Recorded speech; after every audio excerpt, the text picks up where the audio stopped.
오늘의 사연을 시작합니다. 안녕하세요. 저는 50대 후반 유부녀입니다. 남편은 저보다 2살이 더 많습니다. 저희 부부는 은퇴 후에 원룸 임대를 통해 월세를 받기 위해 몇 년 전부터 공부 및 준비를 시작했습니다. 그래서 현재는 빌라 건물을 매입해서 12개 원룸에 월세를 주고 있습니다. 여기서 나온 월세로 대출을 갚고 세금 및 생활비를 씁니다. 그리고 남은 월세 수익금에서 빌라 수리 및 추후에 다른 빌라를 매입하기 위해서 모으고 있습니다. 처음에는 힘들고 시행착오가 많았지만 해보다 보니 나름 괜찮다고 판단이 들었습니다. 아무튼 임대를 놓다 보면 월세를 못 받거나 밀리는 경우가 종종 있습니다. 특히 요즘같이 경제가 힘든 시기에는 더욱 많습니다. 처음에는 보증금에서 월세를 차감해 가지만 그것도 몇 번 밀리기 시작하면 금방 보증금도 사라지게 됩니다. 이 정도까지 가게 되면 임대 세입자와 만나서 이야기를 해서 방을 비우도록 하거나 밀린 월세를 받습니다. 그런데 이런 이야기를 나누는 것은 아무리 시간이 지나도 어렵고 불편합니다. 때로는 딱 잘라서 냉정하게 대해야 하는데 사정 이야기를 듣다 보면 마음이 약해집니다. 그렇다고 저희가 다 이해하고 사정을 봐주게 되면 저희도 갚아야 할 대출들과 매달 내야 할 이자들이 있다 보니 그만큼 저희도 허리를 졸라매야 하는 상황입니다. 게다가 요즘에는 공실인 방도 많아지다 보니 저는 식당의 주방 일을 다니면서 생활비를 충당하고 있고 남편은 회사 택시를 얼마 전부터 시작했습니다. 어느 정도 자리만 잡으면 잘 굴려가게 될 거라고 믿고 힘들지만 저희 부부는 최선을 다하고 있었습니다. 이렇게 보다 나은 미래를 위해서 열심히 지내고 있었습니다. 그런데 이 남편 노미 문제의 시작입니다. 아무래도 택시를 타다 보니 상대적으로 낮에 시간적 여유가 있는 것은 남편입니다. 그래서 밀린 월세를 남편이 찾아가서 받아오기 시작했습니다. 게다가 말주변도 없고 마음이 약했던 저로서는 밀린 월세를 달라고 이야기하는 시간이 너무 힘들었는데 남편이 대신해주니 좋기도 하고 고마웠습니다. 간혹 밀린 월세를 적게 받아와도 남편도 오죽하면 저렇게 받아왔을까 싶어서 그냥 이해하고 넘어갔습니다. 그런데 못 받아오는 월세가 점점 더 커지기 시작하는 것이었습니다. 처음에는 남편이 몰래 다른 주머니를 만드는 줄 알았습니다. 하지만 은행 및 다른 공간을 찾아봐도 별도의 비상금을 만들고 있지는 않았습니다. 그렇다고 술을 마시려 다니는 것도 아니고 별다른 취미를 하는 것도 아니고 그렇다고 바람을 피우는 여자가 있는 것도 아니었습니다. 그런데도 못 받아오는 월세는 여전했습니다. 그래서 남편에게 기존 세입자를 내보내고 새로운 세입자를 받아야 되는 것이 아니냐고 물었더니 사정이 딱하다며 조금만 더 기다려주자고 하는데 그건 세입자가 한 명이면 이해를 하겠는데 3, 4명이 되다 보니 저도 더 이상 기다릴 수만은 없었습니다. 그리고 며칠 뒤 밀린 월세를 받으려 남편이 가는 길이었습니다. 과거에는 귀찮아하고 싫어하더니 꼭 그날을 기다린 사람처럼 즐겁게 준비하는 것 같았습니다. 저도 몰래 따라가 보려고 준비를 하고 있었습니다. 남편이 나간 후 저도 택시를 타고 따라갔습니다. 예상대로 월세가 밀린 빌라를 가고 있었습니다.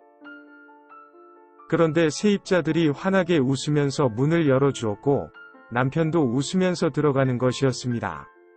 간단한 인사와 함께 밀린 월세만 받고 나오면 되는데 30분이 지나도 안 나오는 것이었습니다. 남편에게 전화를 걸었지만 전화는 받지 않았고 약 1시간이 지나서야 남편은 나왔습니다. 머리도 옷차림새도 헝클어져 있었습니다. 젊을 때도 여자 문제로 속 썩인 적이 몇 번 있었는데 순간 그때의 그 느낌이 들었습니다. 곧바로 달려가 남편의 속옷에 손을 넣었더니 좀 전까지 그 짓거리를 했는지 미끌미끌하였습니다. 남편은 당황해하면서 남들 보기 남사스럽게 뭐 하냐는 짓이냐고 소리를 쳤지만 미끌거리는 제 손을 보여주며 도대체 당신이야말로 뭐하고 다니는 거냐고 소리쳤습니다. 남편은 당당하게 밀린 월세 받으려 다니는 중이라고 하였지만 제가 바보도 아니고 척하면 척인데 너무 어이가 없었습니다. 방금 나온 세입자 집으로 가려고 하자 저를 말리는 것이었습니다. 밀린 월세를 아직 준비 못했다고 해서 다음 달까지 기한을 연장해 주었다고 하는 것이었습니다. 이미 그런 지 몇 개월이나 되었는데 더 이상은 못 기다려주니 방 빼라고 말할 거라고 하였습니다. 세입자는 문을 열었고 밀린 월세를 주던지 방을 빼줬으면 좋겠다고 말을 꺼냈습니다. 그랬더니 세입자 입에서 충격적인 말을 꺼냈습니다. 몇 개월 전에 2달 정도 월세가 밀린 것은 사실이지만 밀린 월세를 준비해서 드린다고 사장님께 연락을 드렸다고 하였습니다. 그리고 며칠 뒤에 남편이 세입자 집으로 찾아왔고 밀린 월세를 받으면서 이런저런 이야기를 나누었다고 합니다.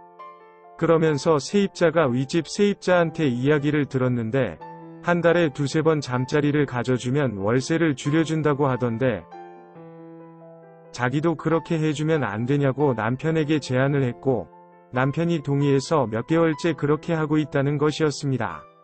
그 자리에 있기가 너무 창피했습니다. 남편의 말도 무시한 채 집으로 돌아왔습니다. 남편도 금세 따라 들어왔습니다.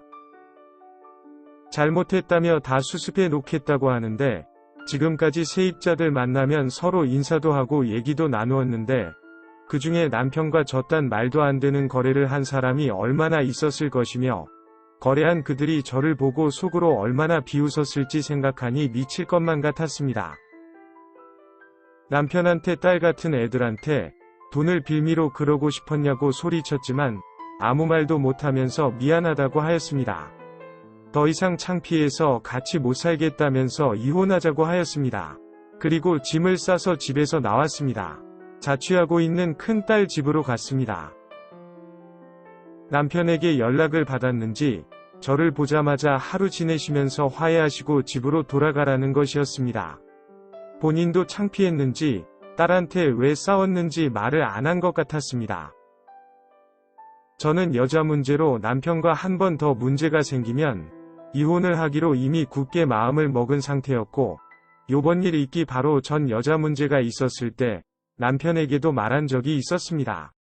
큰딸에게 요번 월세 사건부터 해서 지금까지 있었던 여자 문제들과 큰딸이 모르는 배다른 남동생이 있다는 것까지 다 이야기해 주었습니다.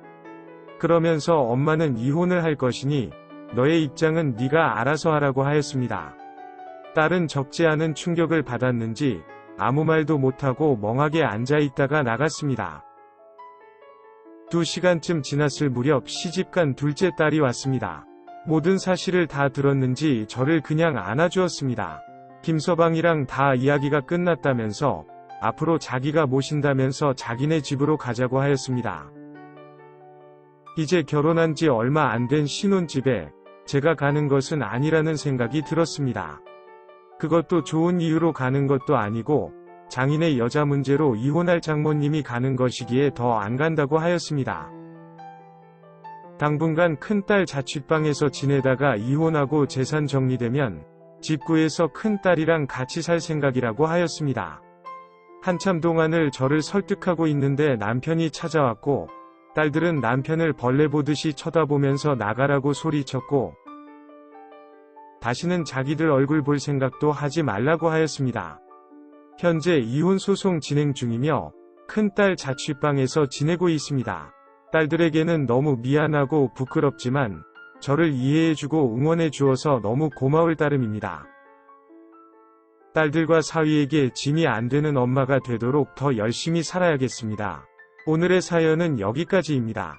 구독과 좋아요, 알림 설정 부탁드립니다. 긴 글을 읽어주셔서 감사합니다. 구독과 좋아요 꾹꾹 눌러주세요.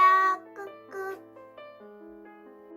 알림 설정도 꾹꾹 눌러주세요.